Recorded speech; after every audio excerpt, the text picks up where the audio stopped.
The galaxy had rules, even in times of war. Some rules were written into treaties, signed by every council and empire.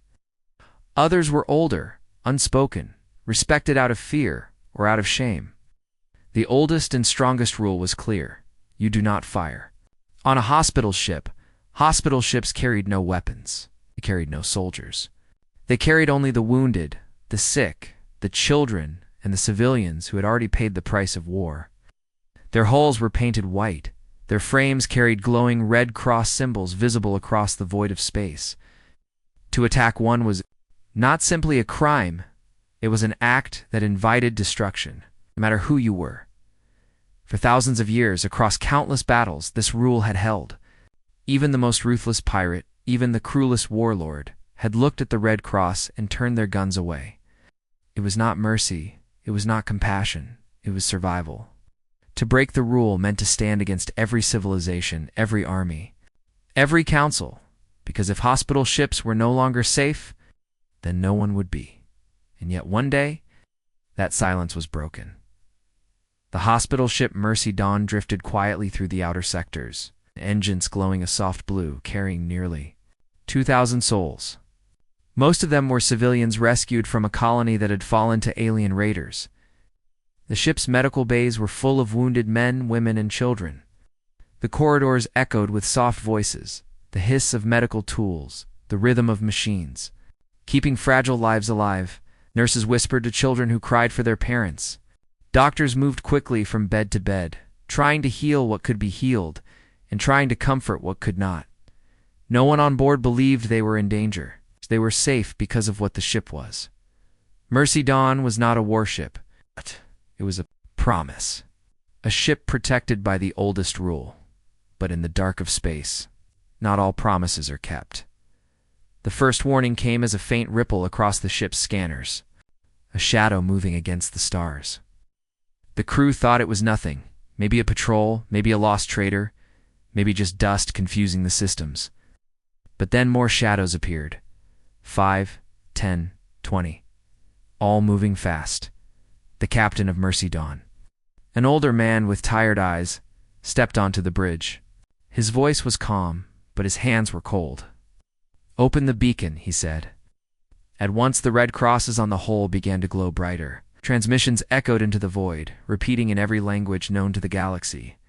"This is a hospital. Ship, we carry no weapons. We carry the wounded and the innocent. Do not fire." For a moment, the shadows slowed. The crew let out a shaky breath. The rule would hold, as it always had. Then the missiles came, 3 at once, streaking through the void, fire and smoke trailing behind them. The first slammed into the ship's shields, tearing the energy fields apart like paper. The second punched into the hull, shaking the decks, sending nurses and patients crashing to the ground. The third ripped through the medical wing, fire, blooming in the corridors where children were sleeping. Screams filled the ship. Lights went out, smoke poured through the vents. The captain stood frozen, his voice cracking as he shouted, "Broadcast again. Tell them who we are." But it was too late. The shadows were not pirates. They were not desperate raiders. They were ships of a foreign empire. Ships marked with banners that showed no fear of Earth, no fear of rules. They wanted to send a message, and they chose the Mercy Dawn as their stage. Inside the medical bay, a nurse dragged children under broken tables, covering their heads as the walls shook. A doctor tried to restart the failing power, his hands trembling as fire crept closer. Somewhere deep in the ship, mother screamed for her son who was gone in the explosion, and across the void. The alien ships circled like predators around prey. The Mercy Dawn's crew sent one last signal. It was short. It was desperate. It carried no words of politics, no demands, no negotiations. It carried only one thing, a cry for help. The signal crossed the void of space, bouncing across satellites, echoing across systems, until it reached Earth. In the war room of Earth Command, the signal played once. The screen showed the burning ship, doctors dragging children through smoke, the sound of screaming, the white hull torn apart, and then static. For a long moment no one moved. The admiral stood silent, The politicians froze. The technicians at their screens stared with wide eyes, because no one could believe what they had just seen. The rule was broken. The line had been crossed. A voice whispered in the silence. A young officer at the edge of the room said the words that no one wanted to say out loud. They fired on a hospital ship. The word spread through the chamber like poison. They fired on a hospital ship. No one argued. No one doubted. Everyone knew what it meant. It meant war. Earth's council gathered that night. They did not shout. They did not debate. They sat in silence, watching the footage again and again. The images of burning corridors, the sound of screaming children. Their silence was not weakness. It was rage. Rage so deep it had no voice. Finally, the High Admiral stood. His uniform was simple, his face lined with age, but his eyes were hard as steel. He spoke only 5 words. Activate the war protocol. No one resisted. No one spoke. Across Earth's hidden shipyards, alarms began to wail. Deep under the oceans, in caverns carved into mountains, in orbital docks hidden from alien eyes, the old fleet stirred. Ships that had slept for decades lit their engines again. Dreadnoughts, carriers, destroyers, steel giants built not for defense, but for retribution. Pilots woke from their barracks. Soldiers armed themselves in silence. Engineers whispered prayers as they turned the keys that would wake weapons meant to end civilizations in the darkness of space, one by one. Earth's fleets began to rise. The galaxy had mocked humanity's silence. They had forgotten the fire that once burned in human hearts. They had forgotten the fury that once shook the stars. They would remember soon. And as the last echoes of the Mercy Dawn's signal faded into static, Earth's answer began to rise, not with words, but with fire. The words echoed across Earth's war rooms and council chambers, replayed again and again until no one could pretend it away. They fired on a hospital ship. It did not matter how many times it was said. It always felt like the air itself turned heavier, like the ground trembled beneath it. For centuries, the galaxy had believed the rule was unbreakable. But now, the rule was broken, and Earth had only one answer left. The distress signal from the Mercy Dawn was still playing on every major channel. People across Earth, across Mars, across the colonies, sat frozen as the footage ran. Families huddled in living rooms, staring at their screens in silence, unable to breathe as they watched the flames rip through medical bays as children screamed in the smoke. The message ended in static, but the sound of it clung to everyone's ears. Parents pulled their children close. Soldiers clenched their fists. Even the youngest child understood what it meant. It was no longer just war. It was personal. The Council of Nations met inside the Great Dome above the Atlantic. The chamber was lit by massive screens, showing the last clear image of the Mercy Dawn, its white hull torn open, the Red Cross glowing dim through smoke. No one spoke for a long time. The weight of silence pressed down until finally, one voice broke through. "They think we are weak," said a woman, her voice shaking but strong. "They think Earth will stay silent. They think we will hide behind words. But our children. We're on that ship. Our doctors, our families. This is not about politics. This is not about territory. This is about blood." Across the chamber, faces hardened. Some nodded. Others clenched their jaws. The silence broke into murmurs, then into voices rising higher. Arguments sparked, but not about if. It's only about how. The High Admiral sat in his chair like a stone. Eyes cold, hands folded. He waited until the voices clashed and shouted until the anger reached its peak, and then he stood. The chamber fell silent at once. "There will be no debate," he said, his voice carrying across every speaker. "The moment the first missile struck, war began. Our fleets are already moving. The question is not if we answer. The question is how much fire we unleash." The chamber shook with the sound of hundreds rising to their feet. Some cheered, some shouted in fury. But all knew it was true. In the streets of Earth's great cities, the news spread like fire. Crowds gathered, faces lit by giant holographic screens. The words "hospital ship attacked" flashed above them in glowing red letters. Strangers held each other, tears in their eyes. Soldiers in uniform stood among the crowds, silent, their faces grim. Everyone was waiting not for words, but for action. In orbit, the old fleets woke. Massive dreadnoughts the size of mountains lit their engines for the first time in decades. Carriers released wings of fighters into the void, their engines burning blue fire across the black. New ships, built in silence, hidden from the galaxy's eyes, slipped from their docks like predators, ready to hunt in the underground hangars of Luna Base. Pilots strapped into their starfighters, helmets hiding their faces, but not their rage. A single phrase painted on the wall glowed above them: for the Mercy Dawn.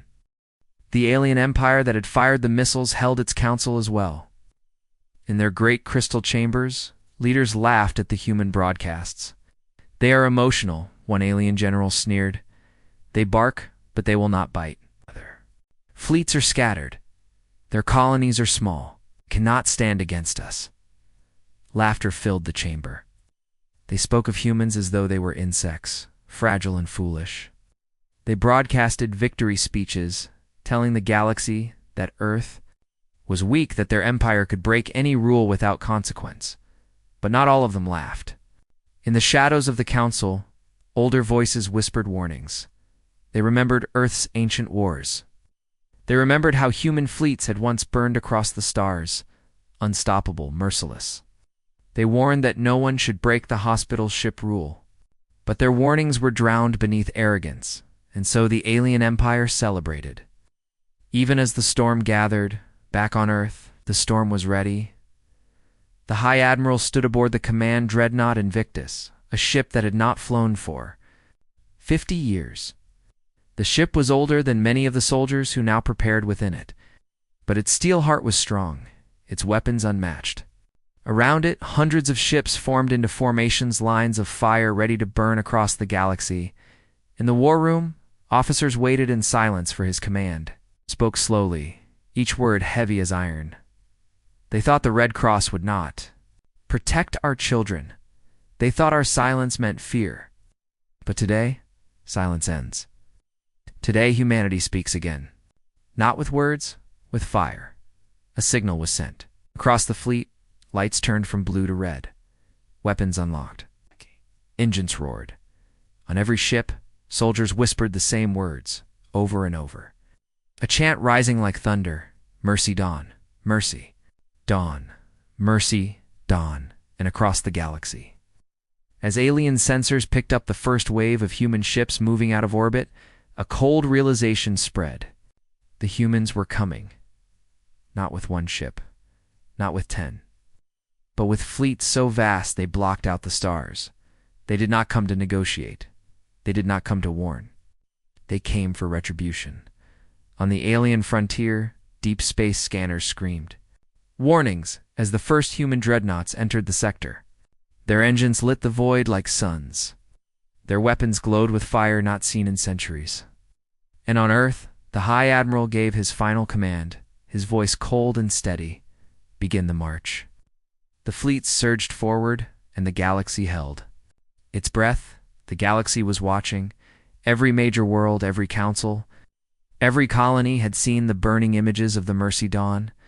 Some reacted with silence, others with fear, and some with disgust. But in the crystal chambers of the alien empire who had fired the first missiles, the reaction was something else. They laughed in the towering palace of their capital world. Beneath ceilings made of glass and light, the alien lords gathered around their long obsidian table. At its center, a holoscreen repeated Earth's broadcasts, the same footage of the burning hospital ship, the same human voices demanding justice, the same promise of fleets preparing for war. To the humans, it was a call for retribution. To the aliens, it was a joke. One lord leaned back in his chair, his claws tapping against the polished stone. His voice dripped with arrogance. "The humans are too emotional. They wail and scream. Because of one ship, they do not understand power. They cannot stand against us." Another hissed in laughter. "They believe their little fleets will frighten us. They think their anger matters. But anger does not win wars. Numbers do." and our fleets stretch across 100 systems. The humans cannot hope to match us. The chamber filled with mocking voices. They spoke of humans as if they were children, weak and foolish. They replayed the images of Earth's dreadnoughts moving from orbit, and instead of fear, they sneered. "Old ships," one lord said. "Relics from a forgotten war. Do they think such rusted steel can stand against our new fleets?" But not every voice joined the laughter. At the far end of the chamber, an older general stood in silence, his eyes fixed on the glowing images of Earth's fleet. His voice, when it came, was low, heavy with memory. "You laugh because you have forgotten," he said. The others turned toward him, their smiles fading to irritation. "Forgotten what?" one demanded. The general's gaze did not waver. "Forgotten what humanity is, forgotten what they have done before." Chamber erupted in scorn. "Old myths," one lord spat. "Ancient battles exaggerated by time. Humanity is small, humanity is weak. Humanity hides behind words. They are no threat to us." The general shook his head slowly. "You are fools. Do you not remember the siege of Corvus? Do you not remember the burning of Calthus? Entire fleets? Our fleets erased by human fire? They fought like no one else in this galaxy. Fought not to win, but to destroy. And they have not fought for centuries. Do you not wonder what fire they have been hiding all this time?" For a brief moment, silence touched the chamber. Remembered, old scars, old warnings passed down through whispers. But arrogance is louder than memory, and soon the laughter returned. The general's voice was drowned out, his warnings dismissed. "They will come," another lord said, smiling coldly, "and they will die. The galaxy will see Earth's fire extinguished once and for all." Far away, on the alien frontier, fleets were gathering.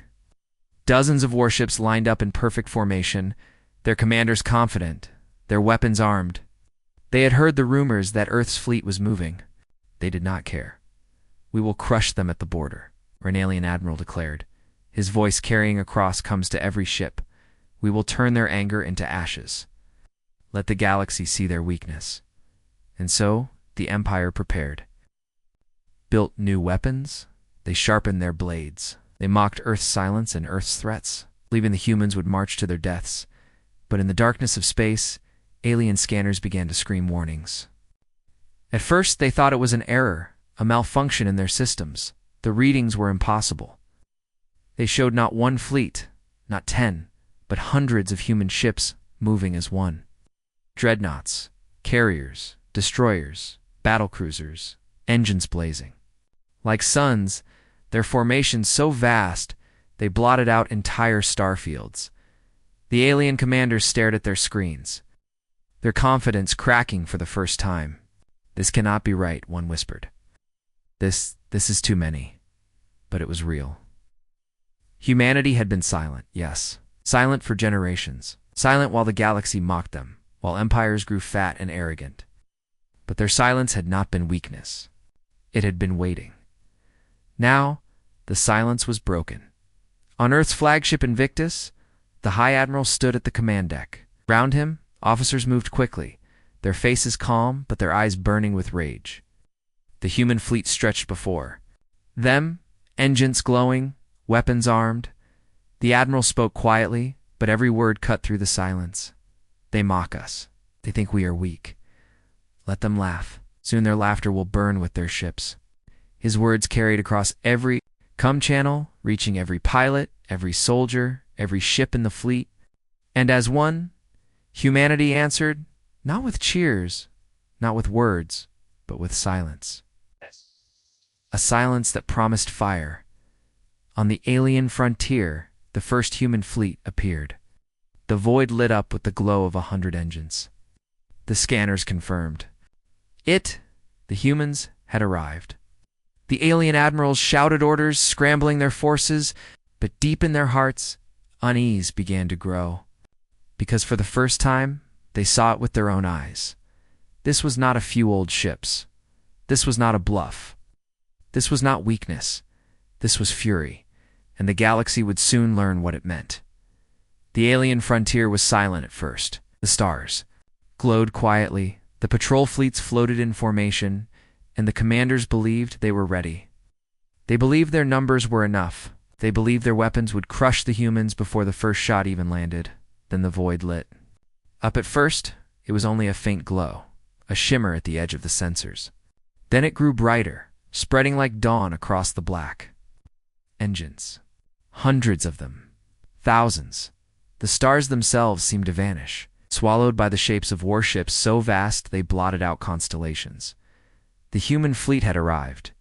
The alien admirals barked orders, voices sharp, their confidence cracking as the scanners confirmed what they already feared. Ash! This was no desperate bluff. This was an armada.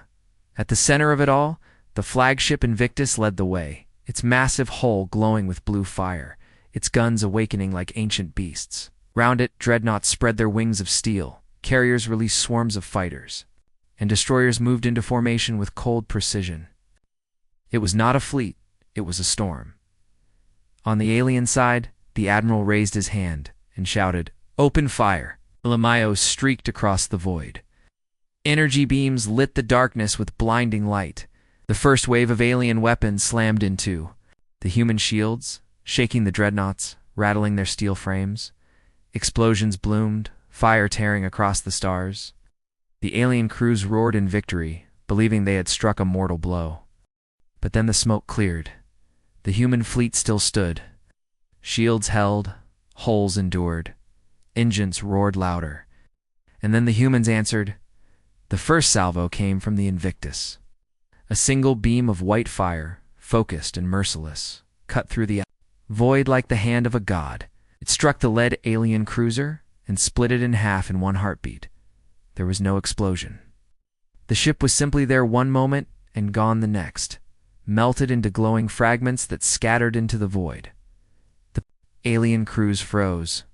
Then panic spread, wave after wave of human weapons unleashed. Railguns thundered, firing slugs at near-light speed that tore through entire formations. Swarms of human fighters cut into enemy ranks like blades. Engines blazing, missiles locking onto targets with surgical precision. Every shot landed, every strike counted. The aliens had laughed at Earth. They had called their fleets old. But now they saw the truth. These were not relics. These were monsters built in silence, refined in secret, perfected for one purpose. Only vengeance. On the command deck of the Invictus, the High Admiral stood tall, his face calm as fire reflected in his eyes. He gave no speech. He gave no warning. Only one order: advance. And the fleet obeyed. The alien admirals shouted in panic, trying to rally their forces. But it was like trying to stop a tidal wave with bare hands. Their ships fell in lines of fire, their formations shattered, their confidence broken. On the ground, in the frontier colonies, civilians watched the skies burn. Some cheered, some wept. Others fell to their knees, whispering prayers as they saw entire fleets erased in moments. In the alien council chambers far away, the laughter died. Messages came pouring in, reports of ships destroyed, fleets burning, defenses collapsing.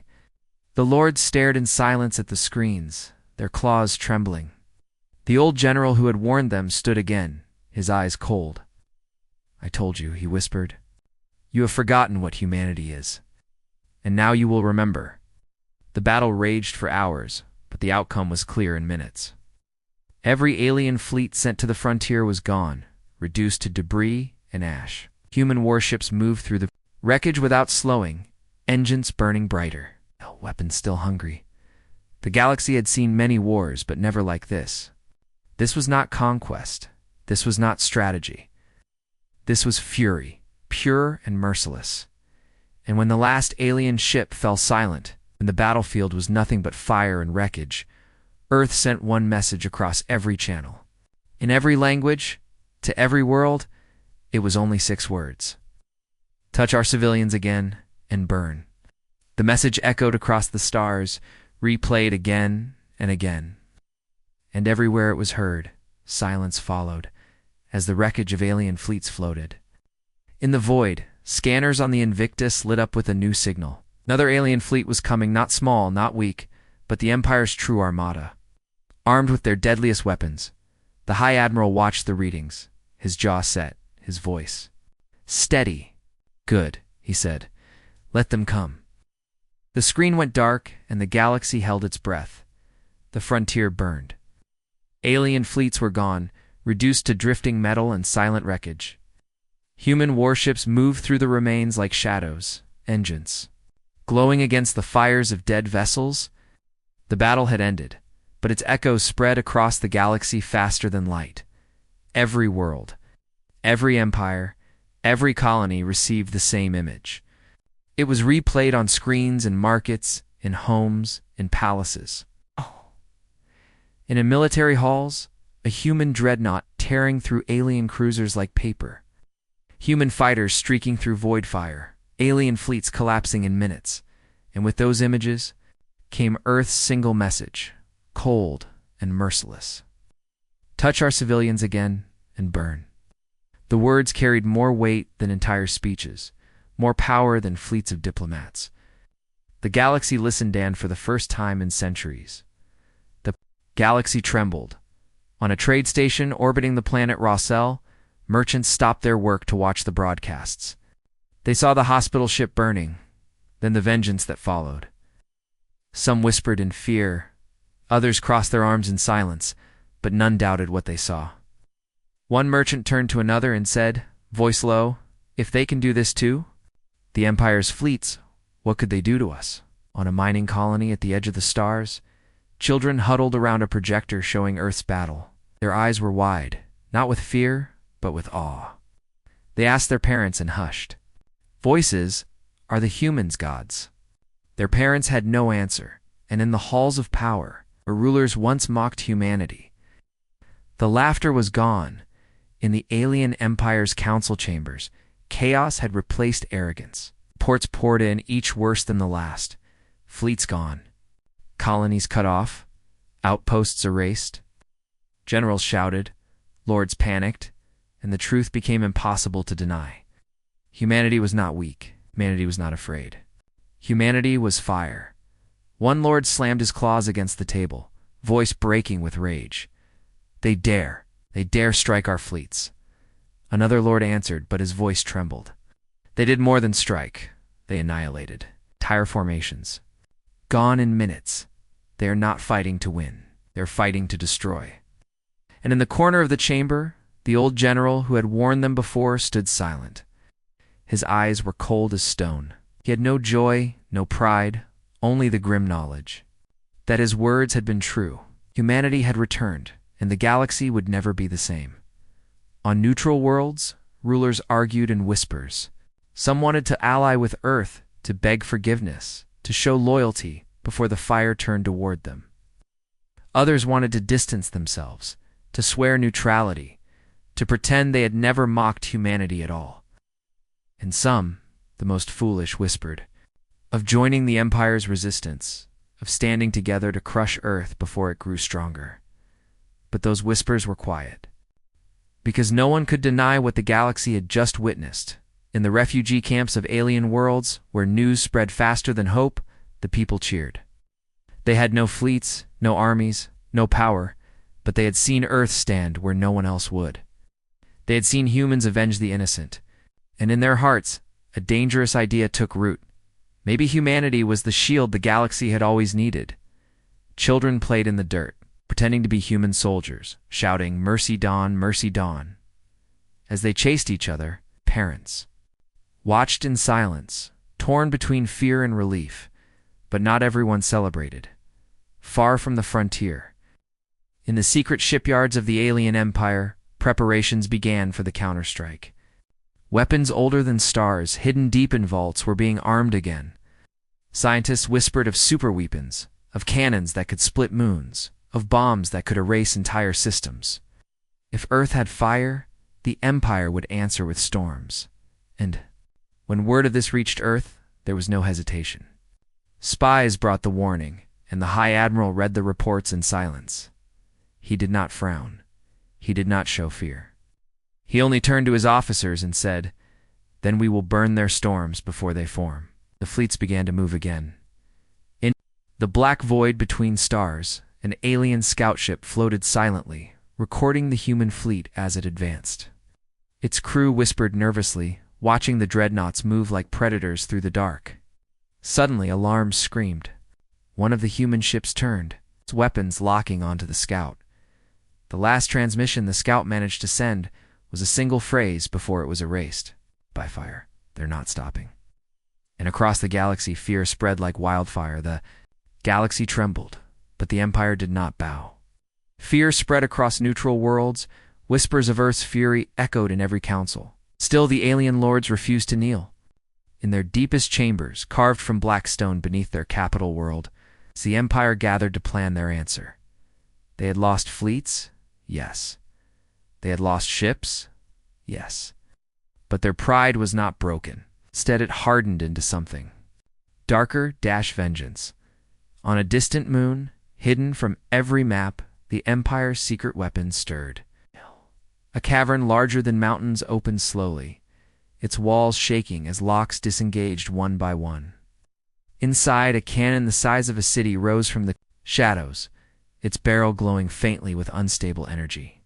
It had no name spoken aloud, but in old records it was called the World-Splitter. It was not designed for battlefields. It was not designed for fleets. It was designed to erase entire planets, to silence civilizations in a single shot. For centuries, the Empire had buried it, fearful of its cost, fearful of the destruction it might unleash even upon themselves. But now, rage pushed fear aside. If humanity wanted war, then humanity would taste annihilation in the Empire's council chamber. The lords leaned forward as the weapon's power built. "Let them come," one hissed. "Let their fleets arrive. One shot, and Earth itself will be ashes." But not everyone agreed. The old general rose again, his voice heavy with warning. "This weapon is unstable. It consumes stars themselves for power. Use it, and you may bring ruin not just to Earth, but to us all." The chamber erupted with mockery. "Coward," the lords spat. "You would let humans humiliate us? You would let their fire burn unchecked?" The old general's eyes narrowed. "You think their fire humiliates us? You do not understand. Their fire reminds us what humanity is." But his voice was drowned out, as always. The decision was made. The weapon would be fired. Meanwhile, Earth already knew. The Empire thought their secret safe, but human intelligence was older, sharper, and far more patient. For years they had buried agents deep in alien systems, silent watchers waiting for the day when such knowledge would matter, and when the Empire prepared their weapon. Those watchers sent warnings. In the war room of the Invictus, the High Admiral studied the reports. The images of the massive cannon glowed across the screen, its barrel longer than cities, its energy readings spiking beyond imagination. Around him, officers shifted uneasily, whispering dot. One finally spoke aloud. If it truly fires, can our defenses stop it?" The Admiral said nothing for a long time. His eyes were fixed on the image, his jaw hard. Finally, he answered, voice low and steady, "No." The chamber froze. But before fear could spread, the Admiral continued. "We will not stop it with shields. We will not stop it with armor. We'll stop it the only way humans have ever stopped threats like this, by striking first." The room lit with red alarms as orders spread. Strike teams were prepared, fleets redirected, carriers loaded with stealth craft. Humanity had no choice but to attack the weapon before it fired. On the alien frontier, battles erupted again.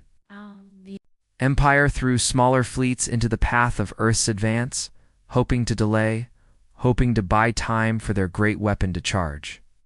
Human ships tore through them, but every minute counted.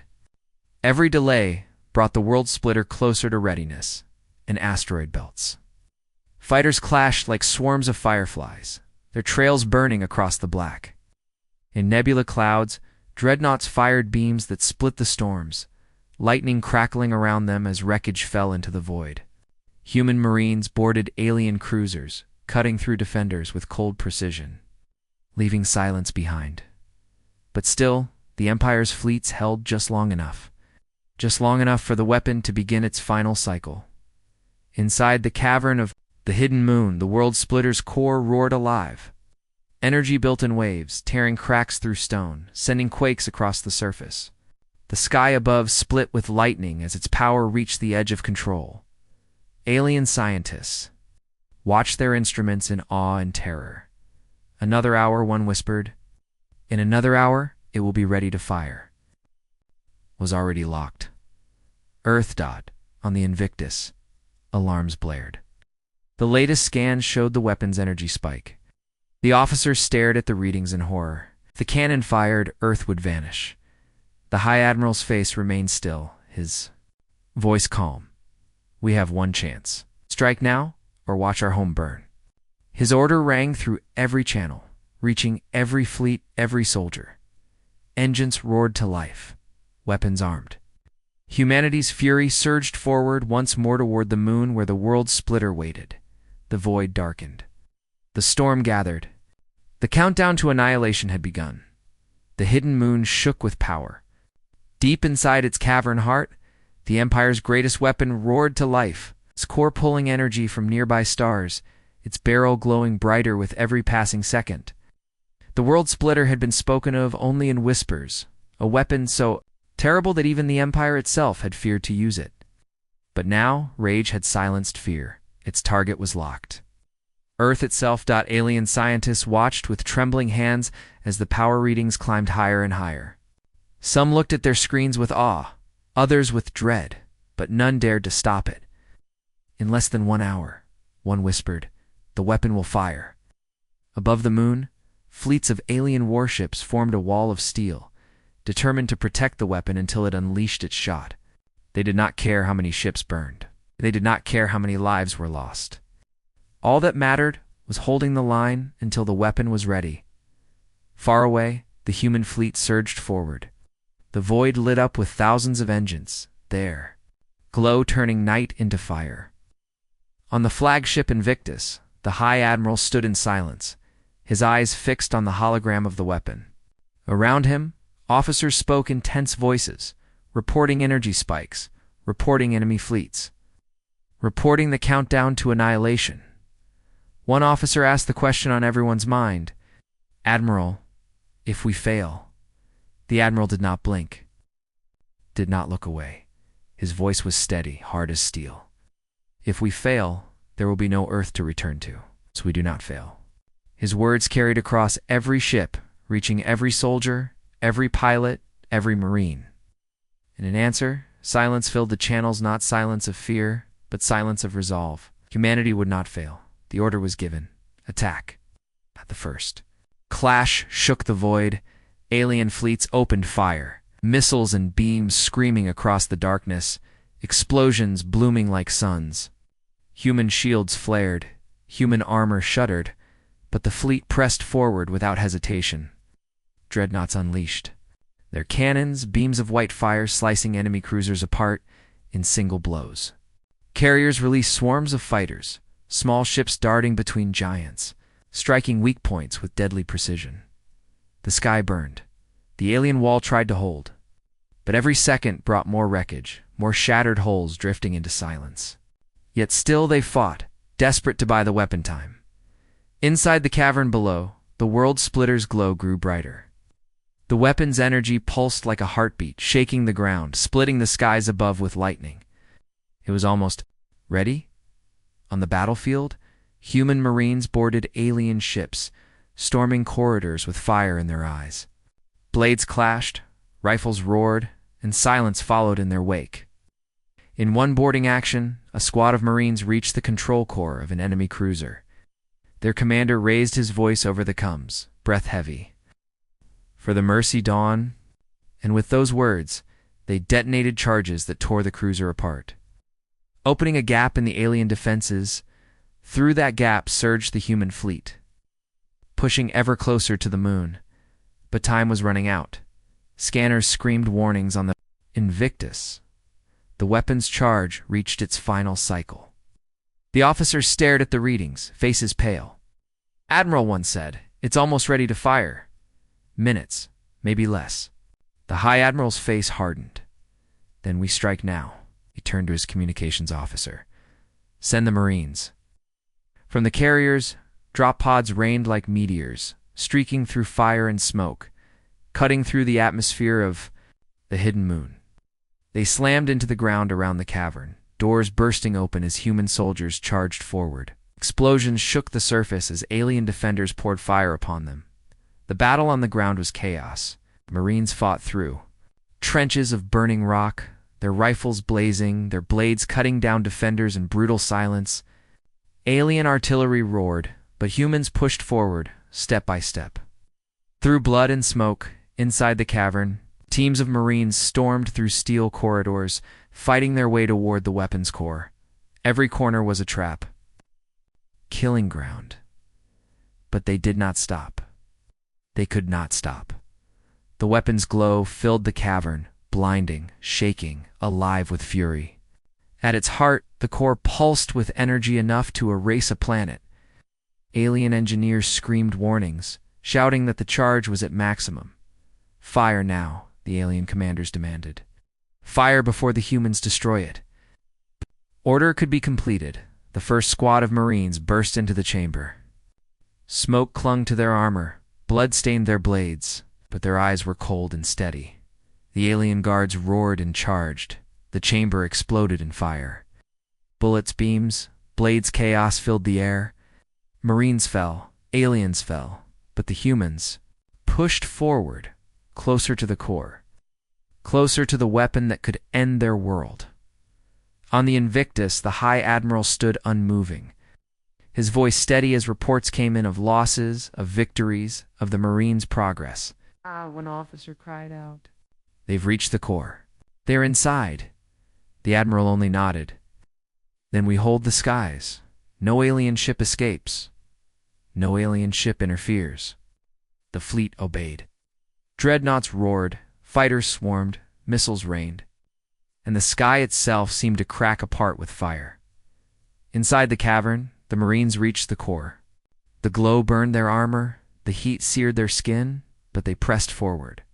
Their commander planted the charges on the weapon's heart, his hands trembling not with fear, but with rage. He opened his voice loud and steady, for the Mercy Dawn. And as his words echoed across the fleet, across the galaxy, the screen filled with white fire before cutting to black. The cavern vanished in fire. For one blinding moment, the entire moon seemed to scream. It tore through rock. Flames swallowed the steel walls, and the world splitter, the Empire's greatest weapon, shattered in a storm of white heat. The shockwave ripped through the caverns, tore across mountains, and broke the moon's crust apart. Entire cities on its surface crumbled into fire. From orbit, the human fleet saw it happen. The surface cracked, fire boiling up from the depths, the weapon's power collapsing in on itself. Alien ships screamed warnings, their comms filled with panic. Before the shockwave swallowed them whole, on the Invictus, the officers stared in silence as the moon tore itself apart. For a moment, none could breathe. Then the High Admiral's voice cut through the stillness, steady and hard. "Confirmed destruction."